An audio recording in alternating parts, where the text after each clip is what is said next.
Ladies and gentlemen, welcome back to the Cryptonews Weekly Roundup. Your hosts here, Matt Zahab and Rachel Wolfson. Folks, before we get going, we all have to give a huge happy birthday, a big birthday shout out to Rachel, who's grinding on her birthday. Rachel, happy birthday, and I hope you have a lovely day today to get the show going. Thanks, Matt. I appreciate that. And yes, it's been a great day so far.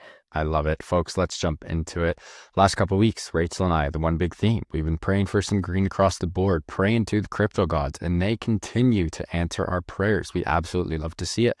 We're going to start off with some price action. Bitcoin is up 3% this week to 96.6K. Ethereum is up 4% to 1.8K. And everything else, as you can see in this lovely graph, is up, give or take, 1 to 2%. All of them, XRP, BNB, Solana, Doge, Cardano, you name it.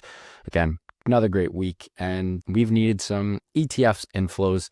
The last couple months have just been huge outflows. And Rachel, we finally have things turning around as BlackRock's Bitcoin ETF posts its second largest inflow ever since their January launch of last year. Yeah, Matt, let's get into it. So this is really great news. BlackRock Spot Bitcoin ETF, iShares Bitcoin Trust, which is IBIT, recorded nearly $1 billion in inflows on Monday, marking its second largest single day intake since its debut earlier this year. According to So Value Data, IBIT pulled in $970 million, underlying the renewed appetite among institutional investors for crypto assets.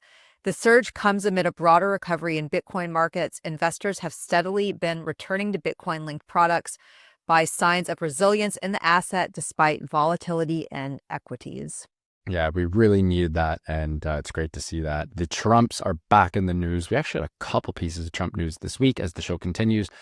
Eric Trump yesterday, on the last day of April the 30th, he issued a crazy warning in regards to banking, about how banking is broken. Again, he is the executive vice president of the Trump organization and, of course, the son of U.S. President Donald Trump. He says that traditional banks could vanish within 10 years if they don't adapt soon. He believes the rise of digital assets will reshape finance, and if banks ignore crypto, they will fall behind and they will be gonzo.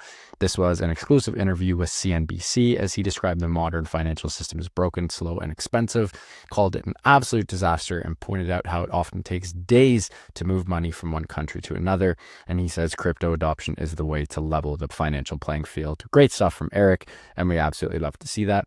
Moving forward on some US news, Stripe, the largest payment processor in the world, is launching a USD stablecoin for global markets beyond the US, UK, and Europe. Yeah, Matt. So this is obviously great news as well. Stripe CEO Patrick Collison confirmed the initiative in a recent post on X, inviting businesses to participate in early testing of the product. The announcement follows Stripe's regulatory approval to acquire Bridge, which is a stablecoin payment network designed to rival traditional banking system in SWIFT-based transfers. This is just another step for mass adoptions, and stablecoins are definitely continuing to lead the way. This is great news. We love to see it. So definitely happy about this. 100%. Some more bad news, unfortunately. Every week, there's always one piece of news about a hack or something of the like.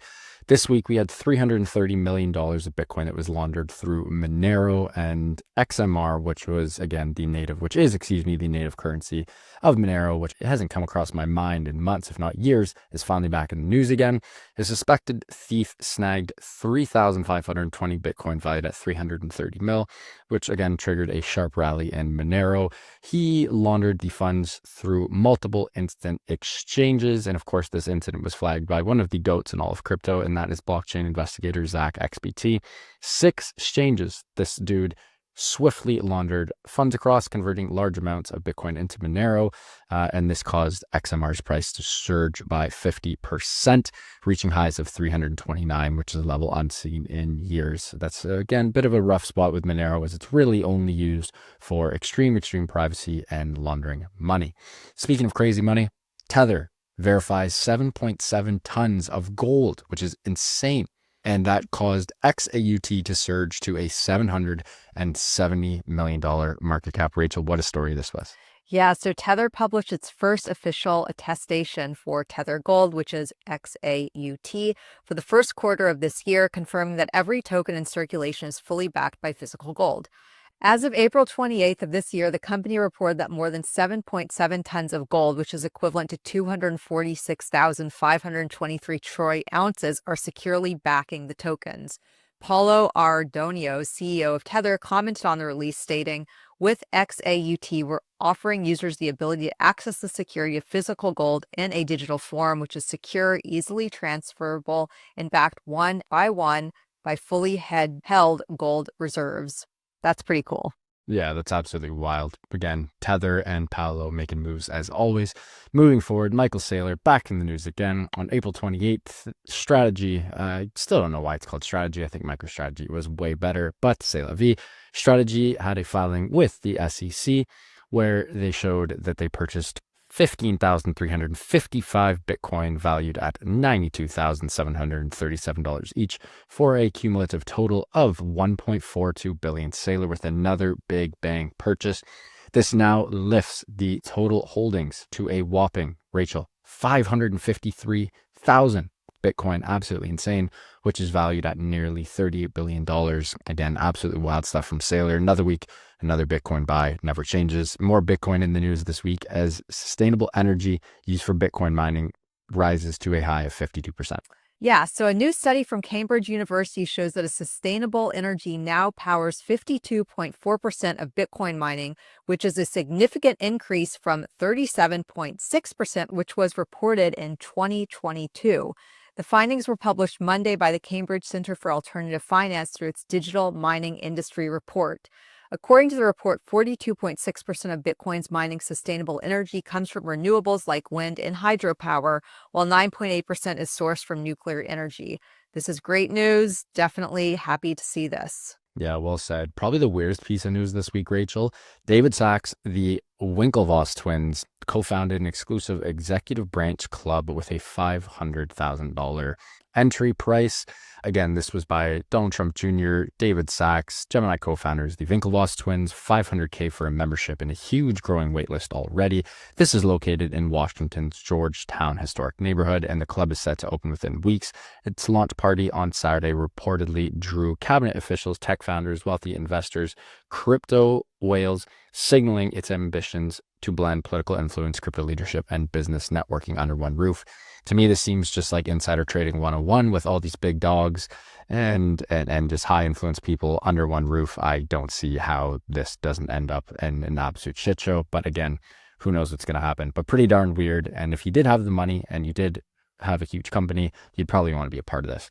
More stablecoin news this week, Rachel. MasterCard expands its stablecoin payment network, partners with OKX to launch a crypto credit card. Yeah, stablecoins are just killing it in the news this week. So payments giant MasterCard unveiled a 360-degree approach that allows 150 million merchants across its network to receive payments in stablecoins. That's amazing.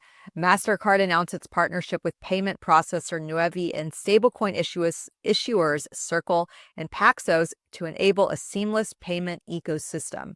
With the global end-to-end stablecoin acceptance and payment capabilities, MasterCard aims to grab stablecoins' evolving regulatory clarity to ensure people and businesses can benefit most from it. I think we're just seeing mass adoption already happening because of stablecoins. This is really, really great news.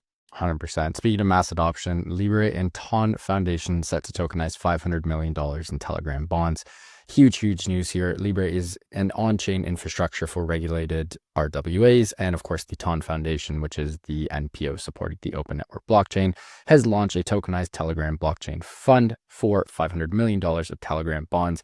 Pretty wild. And this press release was shared with Cryptonews, as the new fund will provide compliant on-chain exposure to approximately $2.35 billion of outstanding bonds that Telegram has issued. The move will allow institutional and accredited investors within the TON ecosystem to access institutional grade yield products in a DeFi native format. This was from the team. Rachel, another week, another great episode of the Cryptonews Weekly Roundup, but honestly a pretty chill week this week. Not too much banana stuff happening, which is nice for a change. Saylor in the news at it again. Stable coins left, right, and center. Mass adoption moving forward. We'd love to see it. So you guys enjoyed this one, and we hope you did. Please do subscribe, hammer that like button. Make sure to wish Rachel a happy birthday. And as always, love you guys. We will see you on the next one. Thank you, Matt. Thanks, guys. See you next time. Bye. See you guys.